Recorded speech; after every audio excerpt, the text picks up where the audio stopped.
अस्सलाम वालेकुम बच्चों, क्या हाल चाल है जी? कैसे हैं आप सब लोग? Welcome to the base academy. बच्चों, हमारा आज का जो लेक्चर है ये बीएससी और बीएस क्लासेस के लिए है, energy stored bye a capacitor. तो वैसे तो ये कोर्स बीएस के लिए, लेकिन अगर आप एफएससी में भी हैं तो भी आप इस लेक्चर को देख सकते हैं। तो बच्चों स्टार्ट करते हैं हम कैपेसिटर से कि कैपेसिटर चार्ज को स्टोर किस तरह से करता है। तो हमारे पास बच्चों यहाँ पर एक कैपेसिटर है, ये कैपेसिटर की दो प्लेट्स हैं, इनके दरमियान जो सेपरेशन है बच्चों वो डी है। इन प्लेट्स को हमने कनेक्ट कर दिया एक बैटरी के साथ, ठीक है जी। बैटरी का जो ईएमएफ है वो वी है। बच्चों जो ही हम इन प्लेट्स को बैटरी के साथ कनेक्ट करेंगे, अब देख रहे हैं कि कैपेसिटर की प्लेट्स के दरमियान गैप है, यानी कि करंट जो है वो यहाँ से तो फ्लो नहीं कर सकता प्लेट्स के दरमियान से। तो क्या होगा, जो ही करंट फ्लो करेगा तो बच्चों करंट चूँकि इस प्लेट से आगे तो नहीं जा पाएगा, तो कुछ देर के लिए करंट फ्लो करेगा, कैपेसिटर चार्ज हो जाएगा, उसके बाद जो करंट का फ्लो है वो बंद हो जाएगा। अब कैपेसिटर चार्ज स्टोर कैसे करता है और फिर उस चार्ज से एनर्जी किस तरह से स्टोर होती है, ज़रा उसको देखते हैं। बच्चों होता ये है कि जो ही हम इन प्लेट्स को बैटरी के साथ कनेक्ट करते हैं तो बैटरी क्या करती है, एक प्लेट से इलेक्ट्रॉन्स को रिमूव करती है और दूसरी प्लेट के ऊपर उनको डिपॉजिट करना शुरू कर देती है, ठीक है। तो चूंकि बैटरी जब उन डिपॉजिट करेगी उन चार्जेस को, तो बैटरी को उस पर वर्क करना पड़ेगा। तो वो जो वर्क है, लेट सपोज कि D Q charge, let suppose कि टोटल चार्ज नहीं, हम कहते हैं कि कुछ हिस्सा चार्ज का डी क्यू चार्ज बैटरी एक प्लेट से रिमूव करती है और दूसरी पे डिपॉजिट करती है।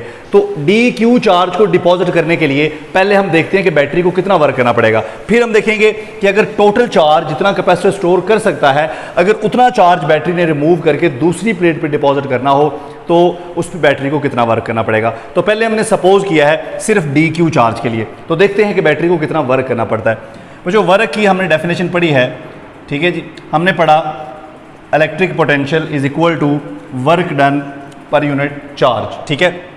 और यहाँ से अगर हम W निकालें बच्चों तो ये क्या आ जाएगा, QV आ जाएगा। लेकिन यहाँ पर हमारे पास क्या है, हमारे पास यहाँ पर DQ है, ठीक है, क्योंकि हम चार्ज की थोड़ी सी अमाउंट ले रहे हैं तो हमारा वर्क भी क्या हो जाएगा, DW हो जाएगा, ठीक है बच्चों।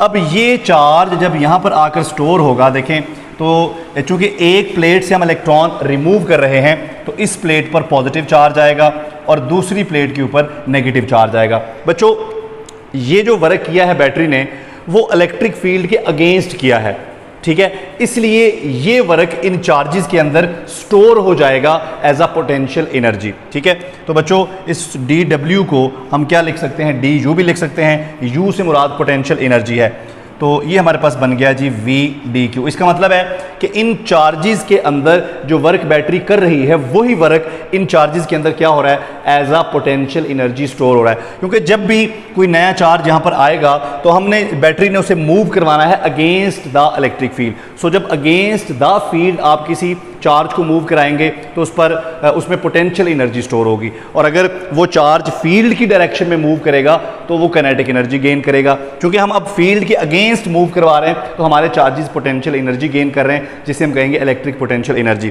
तो बच्चों DQ चार्जेस के अंदर, यानी कि इन प्लेट्स के ऊपर जो टोटल चार्ज स्टोर हो रहा है उसका कुछ हिस्सा DQ चार्ज स्टोर करने के लिए बैटरी को जो वर्क करना पड़ रहा है बच्चों वो कितना है, DU है। तो अगर हमने टोटल वर्क जो बैटरी कर रही है वो निकालना हो, या टोटल एनर्जी स्टोर जो हो रही है इन चार्जेस के अंदर वो निकालनी हो, तो कैसे निकालेंगे, इसको हम कर लेंगे जी इंटीग्रेट। तो बच्चों ये हमारे पास आ जाएगा U is equal to V into DQ। बच्चों हमने पढ़ा हुआ है कि Q is equal to CV, और यहाँ से अगर हम V निकालें तो that is Q by C।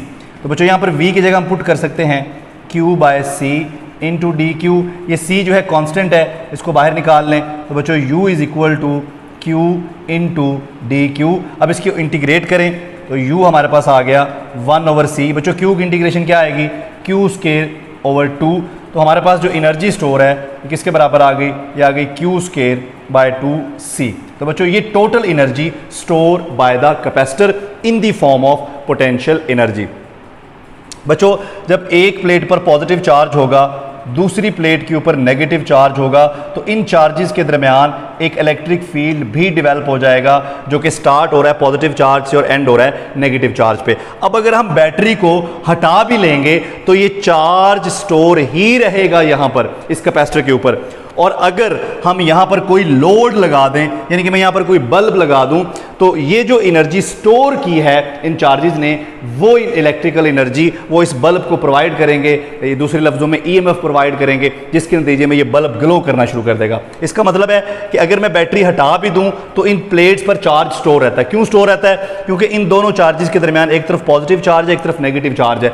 In charges के दरमियान एक इंटरेक्शन है, एक इलेक्ट्रोस्टैटिक इंटरेक्शन है, और वो इंटरेक्शन किसके थ्रू हो रहा है? वो इंटरेक्शन इलेक्ट्रिक फील्ड के थ्रू हो रहा है। इसलिए मैं ये कह सकता हूं कि इन पर जो चार्ज स्टोर हो रहा है इन प्लेट्स में, कैपेसिटर की प्लेट्स में, वो किसके थ्रू स्टोर हो रहा है? जो एनर्जी स्टोर हो रही है वो किसके थ्रू स्टोर हो रही है? वो इलेक्ट्रिक फील्ड के थ्रू स्टोर हो रही है। या मैं ये भी कह सकता हूं कि कैपेसिटर जो एनर्जी स्टोर करता है वो in the form of electric field store करता है। ठीक है, तो फिर हमें यहां पर जो एनर्जी निकालनी चाहिए वो in the form of electric field निकालनी चाहिए। तो इस इक्वेशन को, जिसे मैं इक्वेशन 1 कह रहा हूं, इसको हम थोड़ा सा मॉडिफाई कर लेते हैं। बच्चों, जैसा कि हमने पढ़ा Q is equal to C V, ठीक है जी। अगर मैं Q स्क्वायर कर दूं तो ये क्या हो जाएगा? ये हो जाएगा C स्क्वायर V स्क्वायर।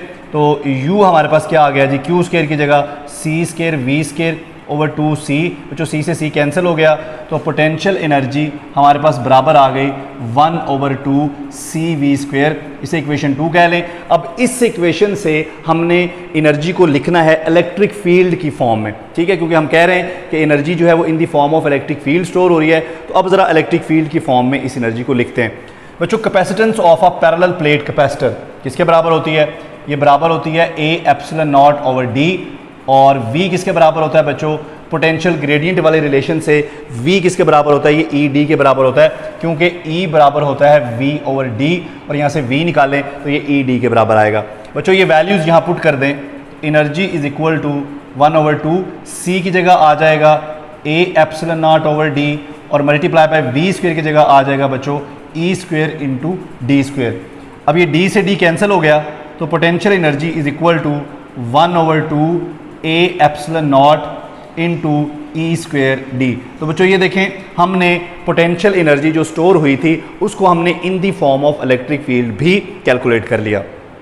यहाँ पर तो कैपेसिटर की प्लेट्स के दरमियान एम्प्टी स्पेस है, कुछ भी नहीं है।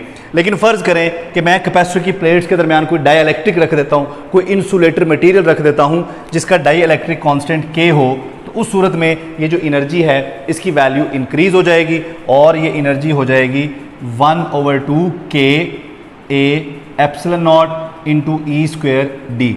ठीक है बच्चों, ये एनर्जी है जब कैपेसिटर की प्लेट्स के दरमियान कोई मीडियम नहीं था, और ये एनर्जी है जब कैपेसिटर की प्लेट्स के दरमियान हम कोई इंसुलेटर रख दें बतौर डाई इलेक्ट्रिक, और उसका डाई इलेक्ट्रिक कॉन्स्टेंट क्या है? K है।